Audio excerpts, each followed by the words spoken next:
Hello everyone, welcome to my channel Indian law academy. आज हम article 14 जो कि फंडामेंटल राइट है हमारे इंडियन कॉन्स्टिट्यूशन में, वो हम आज कवर करेंगे, जो हमें राइट टू इक्वालिटी के बारे में बताता है। इसको हम दो फ़िलॉसफी से समझेंगे। इसकी थोड़े हिस्टोरिकल बैकग्राउंड भी देखते हैं, तो उसके हिसाब से दो फ़िलॉसफी के हिसाब से हम कह सकते हैं मार्क्सिज्म सोशलिज्म, मार्क्सिस्ट, और दूसरा है गांधीज्म सोशलिज्म। तो सोशलिज्म का मतलब होता है, सबसे पहले सोशलिज्म का मतलब होता है समाजवाद, समाजवाद या समाजतंत्र। फिर जो मार्क्सिज्म सोशलिज्म था, इसमें में क्या होता था कि अपर क्लास और लोअर क्लास में जो सोसाइटी वो थी वो बटी हुई थी, जिसको गांधी जी ने ख़त्म किया। गांधी जी ने क्या किया, गांधीज्म सोशलिज्म लाए, जिसमें क्या हुआ कि कास्ट के बेस पर, ग्रुप के बेस पर या इंडिविजुअली किसी को बांटा नहीं गया या किसी में वो डिफ्रेंशिएट नहीं किया गया। तो अब हम देखते हैं कि जो मार्क्सिज्म सोशलिज्म है उसमें क्या था। तो the concept of Marxism socialism is based about the idea, जो कि आइडिया पे और बेस्ड था, that there is inherent in conflict between the capitalist class से मतलब है upper class, and the working class, working class से मतलब है OBC category, other backward classes जिसे कहते हैं। तो the capitalist has the motive of profit, जो कैपिटलिस्ट क्लास था उसका जो मोटिव होता था वो होता था प्रॉफिट गेन करना, मैक्सिमाइजेशन करना, and therefore he would suppress and exploit the working class, जिसकी वजह से वो वर्किंग क्लास का एक्सप्लॉइटेशन करते थे, so as to pay them less wages and thus maximise his profit. तो उनको जो था वो कम क्या वेजेस देते थे और मैक्सिमाइज करते, खुद प्रॉफिट ज़्यादा मैक्सिमाइज करते थे या लेते थे। He suggested that the capitalist class shall be removed and the entire property and resources should be owned by the state. The state shall distribute the work and resources according to the skills of the individuals. Thus, the main theme of Marxist socialism is the state ownership of resources and the means of production, so as to remove any exploitation of individuals. मतलब ये है, जो capital class था वो working class का शोषण करता था, जिस वजह से जो उन्हें वेजेस थे वो कम प्रोवाइड करते थे और प्रॉफिट वो ज़्यादा रख लेते थे उनके काम के बदले में, और ये कह देते थे कि गवर्नमेंट उनको कम ही प्रोवाइड करती है, तो उनका शोषण होता था क्योंकि वो इलिटरेट थे इस वजह से भी।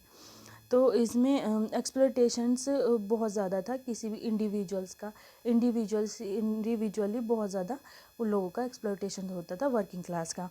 और फिर उसके बाद नेक्स्ट देखते हैं, the Indian socialism is not the same as the Marxism socialism. Marxism socialism की तरह नहीं था इंडियन सोशलिज्म।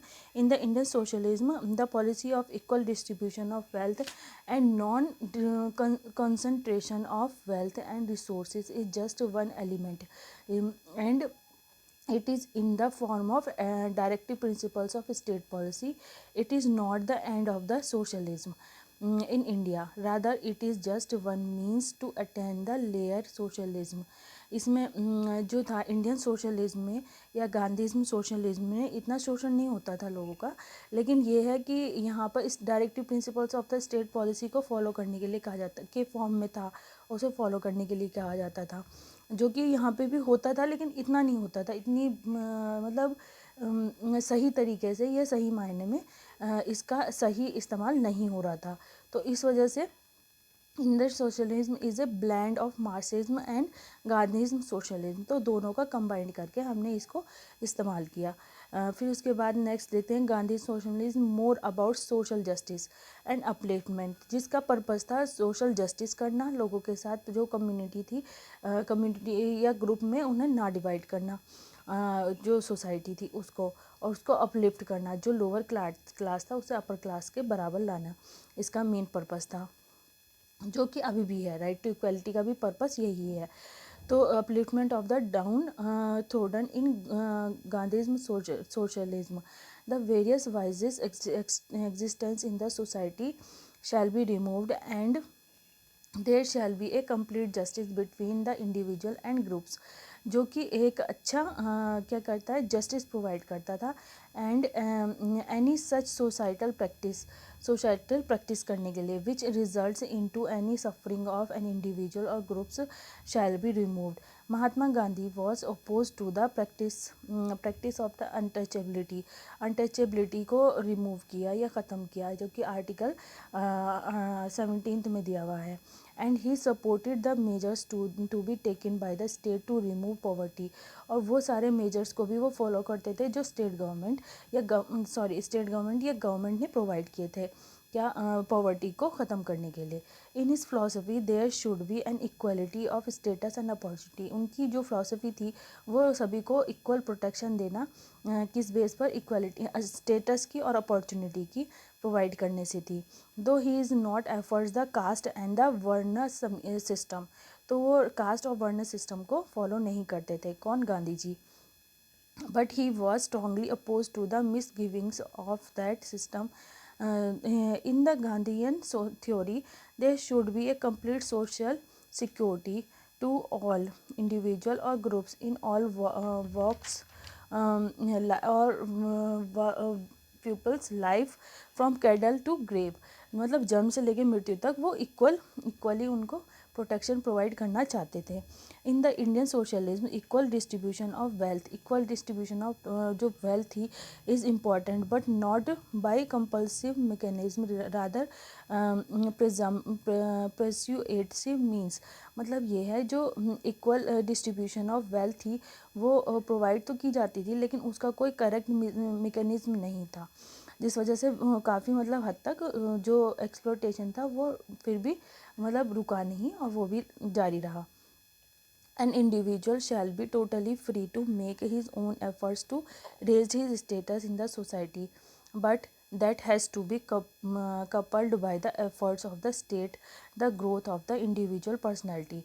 यहाँ पे ये कहा जा रहा है कि जो इंडिविजुअल्स थे वो अपने स्टेटस को मेंटेन करने के लिए बहुत कुछ करते थे, लेकिन जो स्टेट का जो फंक्शन था वो मेन होता था और इंडिविजुअली उसमें नहीं किया जा सकता था, इसलिए personally will automatically result in to the growth of the nation. Personally तो वो करते थे, इंडिविजुअली करते थे, लेकिन नेशन की ग्रोथ के लिए सभी को आगे बढ़ना ज़रूरी होता है, जिसमें जो है गवर्नमेंट या स्टेट अच्छा मतलब अपना रोल प्ले करती है। ये गवर्नमेंट्स की ड्यूटी है, मतलब प्रोटेक्शन इक्वली वेल्थ प्रोवाइड करना या अपॉर्चुनिटी देना, स्टेटस और लाइफ जो है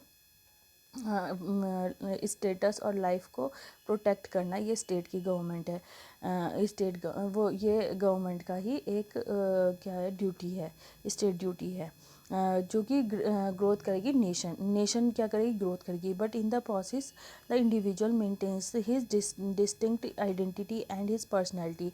लेकिन उन्हें जो इंडिविजुअल्स थे उनको अपनी आइडेंटिटी और पर्सनैलिटी को मेंटेन करने की पूरी फ्रीडम थी स्टेट पर्सनैलिटी को। Indian socialism is about to giving the avenues to the individuals and groups so that they can raise their standard of the living and their status in the society. जिस वजह से standard of living उनकी improve होने लगी और status जो था वो सोसाइटी में भी उनका इम्प्रूव होने लगा। लेकिन फिर भी राइट टू इक्वालिटी की हमें ज़रूरत पड़ी, इसलिए हमने कॉन्स्टिट्यूशन में इसको एक फंडामेंटल राइट की तरह हमें गवर्नमेंट ने, स्टेट ड्यूटी थी इस वजह से गवर्नमेंट ने हमें प्रोवाइड किया। ये नेक्स्ट देखते हैं, Indian socialism is about the state making positive efforts so as to giving guarantee to living standard of individual. It is not about social individual, rather it is about sustained socio economic growth. Basically, Indian socialism is based upon the balance between the fundamental rights and directive principles of the state policy। जो Indian socialism है वो directive principles of the state policy और fundamental rights का एक तरह से दोनों based है, इसका ऊपर बेस्ड है, और दोनों तब ग्रोथ करेंगे मतलब जब जो सोसाइटी है वो सोशो और इकोनॉमिकली ग्रोथ करेगी। फिर इसके बाद हम देखते हैं राइट टू इक्वालिटी को एक केस के थ्रू हम इसे समझेंगे कि सोसाइटी में ये कैसे काम करती है।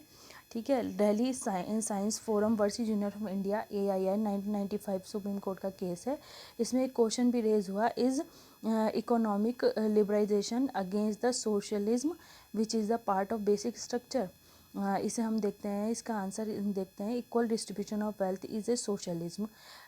इक्वल डिस्ट्रीब्यूशन ऑफ वेल्थ एक सोशलिज्म है फॉर द पीपल्स के लिए और इंडिविजुअल एज वेल, इंडिविजुअल्स के लिए भी। Which maintain the basic structure of the constitution, जो कि basic structure of the constitution को मेंटेन करती है। Basic structure of the constitution का मतलब ये होता है सोसाइटी में एक बैलेंस बना के रखना। कोई भी सोसाइटी ना तो एक दूसरे का क्या ना शोषण ना कर सके। मेन पर्पस बेसिक स्ट्रक्चर यही होता है, और जो हमारा कॉन्स्टिट्यूशन का मेन पर्पस है उसे हम नष्ट ना कर सकें या ख़त्म ना कर सकते। इस वजह से ही हमारे जो फंडामेंटल राइट हैं और डायरेक्टिव प्रिंसिपल्स हैं वो दोनों को कंबाइन करके हमें चलना पड़ता है सोसाइटी में बैलेंस बनाए रखने के लिए। of the basic structure of the constitution in the present time, the world wants to be strong in the field of economic policy globally, which is most essential for the country। जो आज के time में जो government है वो word है वो economic की और पॉलिसी ग्लोबली जो है पॉलिटिकली और ग्लोबली वो वर्ल्ड वाइड क्या कर रहा है, इम्प्रूव कर रहा है, ग्रोथ कर रहा है, जो कि कंट्री के इम्प्रूव करने के लिए या कंट्री के गुड फ्यूचर के लिए बहुत अच्छा है। फिर Delhi science forum versus union of India AIN 1995 supreme court का जो केस है इसे हम डिटेल में देखते हैं। It was held that the mere guarantee of the equal distribution of wealth is not the only goal of socialism in India। इसमें जो मेन ये जो वो दिल्ली साइंस फोरम वाला जो केस है वो इक्वल डिस्ट्रीब्यूशन ऑफ वेल्थ से रिलेटेड केस है, लेकिन रादर सोशल या society security and the basic minimum standard of living is the ultimate goal. तो मेन गोल जो है इसका इक्वल वेल्थ डिस्ट्रीब्यूट करना ही नहीं है, मेन गोल है इसका basic minimum standard of living provide करना। The court held that by moving towards economic liberalization, a growth of national income and infrastructure ensure, and that would in turn guarantee an increase in the per capita income and ultimately a basic minimum standard of living। Thus the economic liberalization policy is not opposed to the concept of socialism। तो basic liberalisation जो है वो जो policy है वो concept of socialism के against नहीं है, ये भी ज़रूरी है, लेकिन मेन पर्पस जो है आर्टिकल 14 का वो है सोसाइटी में एक बैलेंस बना के रखना और लोगों को सोशल जस्टिस प्रोवाइड करना। जस्टिस हेयर मीन्स हम जस्टिस से मतलब समझते हैं socially, economically and politically equality और जस्टिस प्रोवाइड करना पीपल्स को या इंडिविजुअल्स को। Socialism here means social justice और सोशल सिक्योरिटी और giving guarantee to the people by the state और बाय द स्टेट या state central government. Governance here means the development. Governance का मतलब होता है डेवलपमेंट करना सोसाइटी में, चाहे वो सोशली हो या सोशली हो या पॉलिटिकली हो या वेल्थ वाइज हो, इकोनॉमिकली हो, मतलब इकोनॉमिकली ग्रोथ करना। बेसिक स्टैंडर्ड ऑफ लिविंग का मतलब होता है give job opportunity to living their life happily और पीसफुली।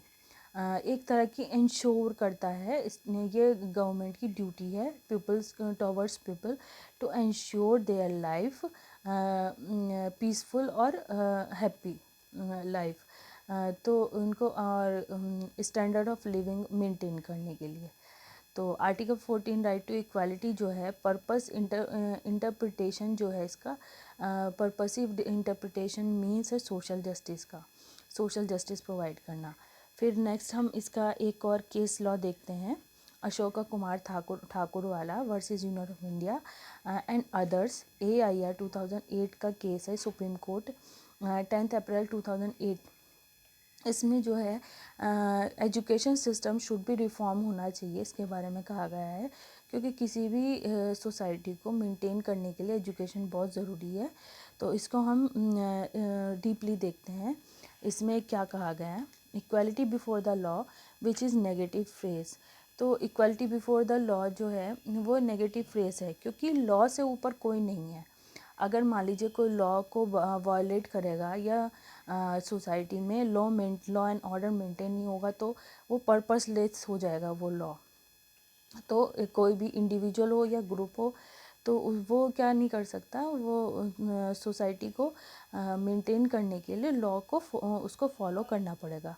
फिर equal protection of the law का मतलब है कि सभी जो ग्रुप हैं या सभी जो कम्युनिटी हैं, कम्युनिटी वाइज चाहे ना उन्हें ग्रुप मतलब रिलीजन वाइज ना डिवाइड किया गया हो, लेकिन जो भी हैं, जैसे कम्युनिटी है, जैसे कि कुछ मैन होते हैं, वुमेन होता है, चाइल्ड्स होते हैं और सीनियर सिटीजन्स होते हैं, उनके लिए अगर गवर्नमेंट चाहे तो स्पेशल प्रोविज़न बना सकती है। तो ये इसमें राइट टू इक्वालिटी का वायलेशन नहीं होगा।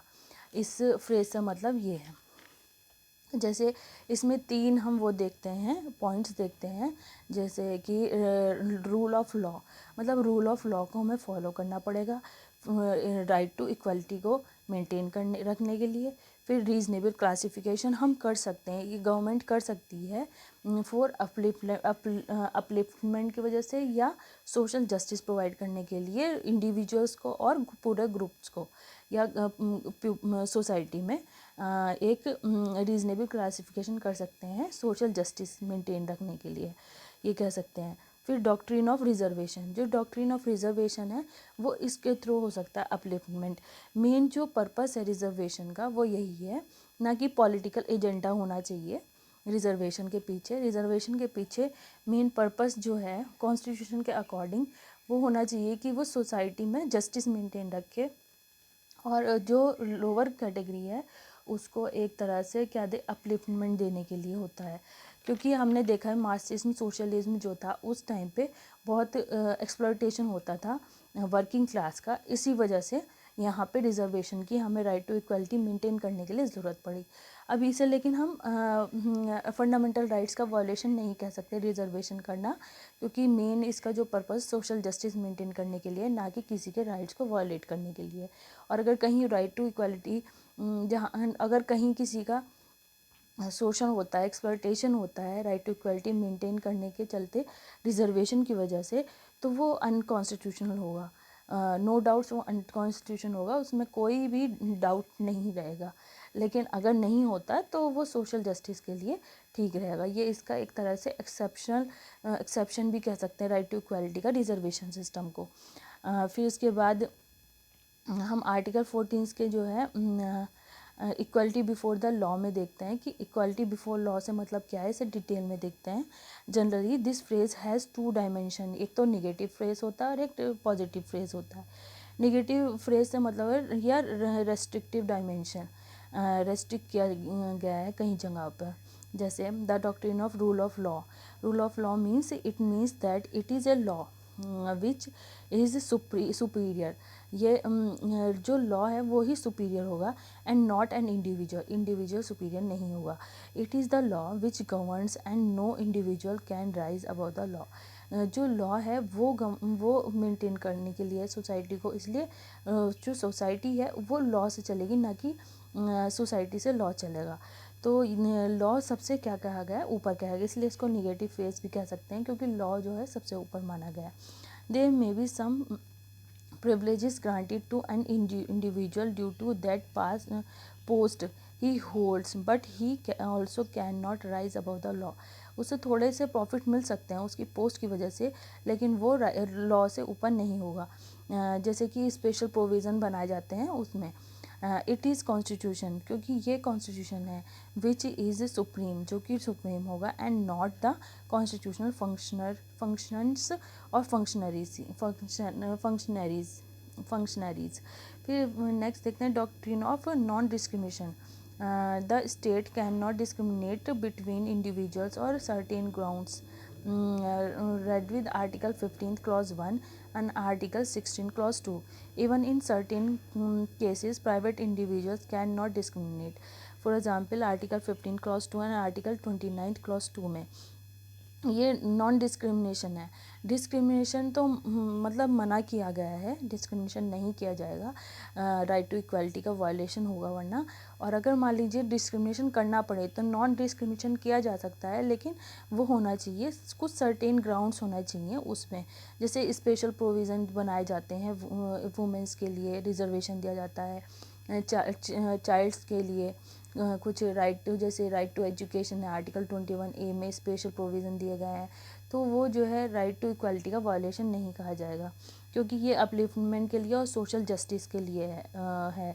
तो फिर उसके बाद नेक्स्ट देखते हैं रीजनेबल क्लासिफिकेशन। जैसे कि रीजनेबल क्लासिफिकेशन में बताया, the word law in the phrase equality before the law.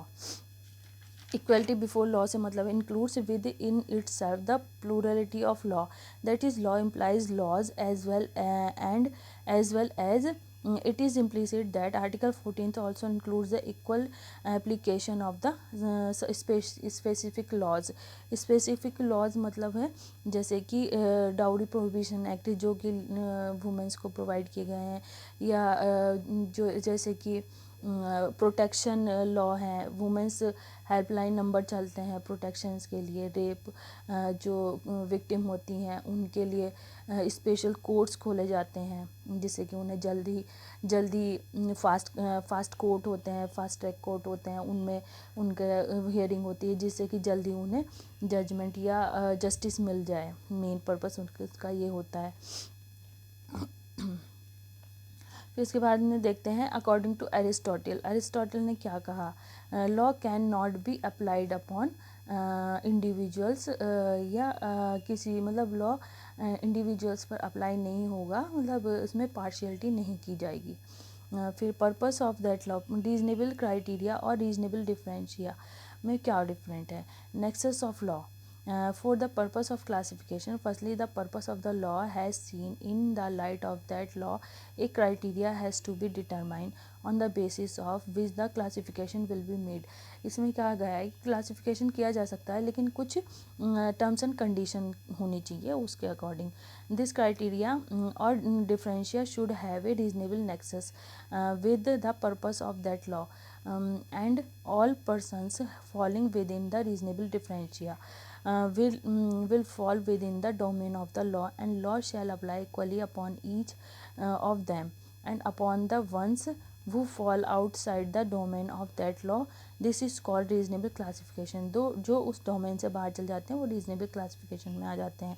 It is not practically possible that all or every law apply all people, so for that some special law या special condition पर depend जो जैसे होते हैं उनके लिए अलग law बना दिए जाते हैं, जैसे डाउरी प्रोहिबिशन एक्ट है, या लॉ ऑफ टॉर्ट्स है, या सोशल स्पेशल मैरिज एक्ट वगैरह इस तरह के, या आर्टिकल।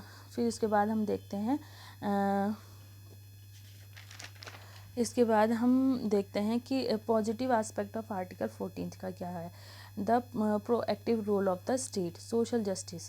पॉजिटिव एस्पेक्ट इसका है social justice main, rule of interpretation, follow how to serve the purpose of the constitution, equality before the law, role of law, non discrimination, reasonable classification of the law, all are doing work together not doing work individually. मतलब ये है कि हम जो ये equality before the law जो है वो हम किस तरह से इसे प्रैक्टिकली फॉलो करेंगे, वो रूल ऑफ लॉ के थ्रू करेंगे, मतलब लॉ सबसे ऊपर होगा, लॉ के उससे ऊपर कोई नहीं। फिर दूसरा है कि नॉन डिस्क्रिमिनेशन नहीं किया जाएगा, मतलब डिस्क्रिमिनेशन नहीं किया जाएगा, नॉन डिस्क्रिमिनेशन होगा लेकिन वो होगा रीजनेबल क्लासिफिकेशन के थ्रू। ये रीजनेबल क्लासिफिकेशन के ऊपर बहुत अच्छा लीडिंग केस है नागराज वाला, Nagaraj versus union of India वाला। फिर सो ऑन द बेसिस, उसे भी हम डिटेल में भी देखेंगे Nagaraj versus union of India वाले केस को। फिर अभी हम इसमें देखते हैं so on the basis of purposive interpretation the rule of law वो इज purposeless या purpose defeated, then broad action taken for improve the mass of the society at the big number। मतलब अगर जो पर्पस है law का पर वो fail हो जाता है तो तो हमें उसके लिए एक सोसाइटी में सोशल जस्टिस मेंटेन करने के लिए लेना पड़ेगा, एक इम्प्रूव करना पड़ेगा उसे, और कोई बिग डिसीज़न लेना पड़ेगा, जैसे कि टाइम टू टाइम गवर्नमेंट लेती ही रहती है, फिर या स्टेट लेती ही रहती है. If a narrow interpretation is given to the phrase and if its limitation given to the rule of law, a reasonable classification or non-discrimination of the classification of the nation, then the purpose of the constitution would get defeated, which is social justice would not be attained. On the other hand, if the broad interpretation has given, then the purpose of social justice be attained, and therefore latter approach or broad interpretation shall be adopted. The state has to play a proactive role in removing the large scale inequality or equality in the society. The various misgivings or vices या बुराइयाँ have to be rectified by the state. The society being divided into various groups lying a different status या strata automatically results into discrimination in the society, and it is the duty of the state to take care of these discrepancies या divisions. फिर इसके बाद in society division on the basis of caste, upper and lower caste. Upper and lower caste के रूप में इसमें society में division था. दूसरा पोवर्टी बेस पर, रिच एंड पुअर. फिर थर्ड है जियोग्राफिकली आइसोलेटेड सफ़र डिसएडवांटेजेस. काफ़ी डिसएडवांटेजेस होते हैं. जो नॉर्थ ईस्ट के जो लोग होते हैं वो साउथ ईस्ट या दूसरी कंट्री इंडिया में दूसरी और के जो लोग हैं उन्हें काफ़ी मतलब जियोग्राफिकली आइसोलेटेड, मतलब उन लोगों के साथ ज़्यादा अच्छे से बिहेव नहीं होता था इस तरह से. लेकिन अभी काफ़ी सुधार हो गया है right to equality, fundamental right हमें मिलने के बाद. फिर फोर्थ है वैल्यूएबल पोजीशन.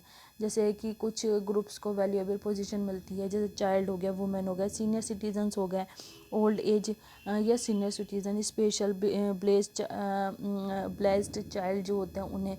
तो इन लोगों को या हैंडीक्राफ्ट होते हैं, इन्हें स्पेशली क्या होता है, इस वैल्यूएबल पोजीशन दी गई है या स्पेशल प्रोविज़न इनके लिए बनाए गए हैं लॉ में.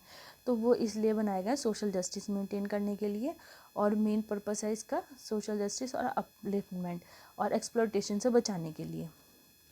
Purpose of reservation system of or society division to ensure remove the gap between of them. Likewise, upper caste already in good condition to ensure equality to lower categories. So it is not possible to apply all laws upon every person or pupil. So some special laws arise to provide security and remove the gap between the society, etc. Society its government which is governments duty. जैसे कि railway वगैरह में हम reservation करवाते हैं. ये एक example से देखते हैं कि रेलवे जैसे हमने ट्रेन में रिजर्वेशन करवाया और हमारा मान लीजिए रिजर्वेशन जो है अभी कंफर्म नहीं है, और वो जो है सीनियर सिटीज़न जो होते हैं, मान लीजिए कि सीनियर सिटीज़न है एक बंदा, एक पर्सन, और दूसरा जो है यंग बंदा है. तो सीनियर सिटीज़न को अगर सीट रिज़र्व है और वो कंफर्म होती है तो सीनियर सिटीज़न को प्रेफरेंस पहले मिलेगी और in the comparison of young person. तो वो इन्हें स्पेशल वो दी जाती है सोशल जस्टिस मेंटेन करने के लिए. State has to be duty bound to improve all groups and maintain them. ये स्टेट्स ड्यूटी है to improve and all groups, इन ऑल ग्रुप्स को इम्प्रूव करने की और मेंटेन करने की, इक्वालिटी मेंटेन करने की ऑल एरिया या फील्ड्स में. So that need some permanent solution, but justice K G Balakrishna is not follow reservation system. He said it will be stop now. उन्होंने जस्टिस बालाकृष्णा को ये चीज़ पसंद, रिजर्वेशन सिस्टम वो पसंद नहीं करते, क्योंकि उन्हें इसमें लगता है कि ये कहीं ना कहीं लोगों का जो अपर कास्ट है या जो टैलेंटेड लोग हैं उनका शोषण करती है. तो ये उनकी अपनी पर्सनल राय है, उन्होंने एक दो केसेस में ये कहा भी है. तो अब हम इसे आगे देखेंगे आर्टिकल 14 में कि आगे क्या क्या कहा गया है. Distributive justice, equality before the law, equal protection from the law से मतलब ये है The positive duty of the state binds the state to take positive and proactive measures to cause upliftment. मतलब ये है कि जो स्टेट ड्यूटी है ये कि वो अपलिफ्टमेंट करने के लिए जो एक्शन लेगी वो प्रोएक्टिव और मेजर्स लेगी।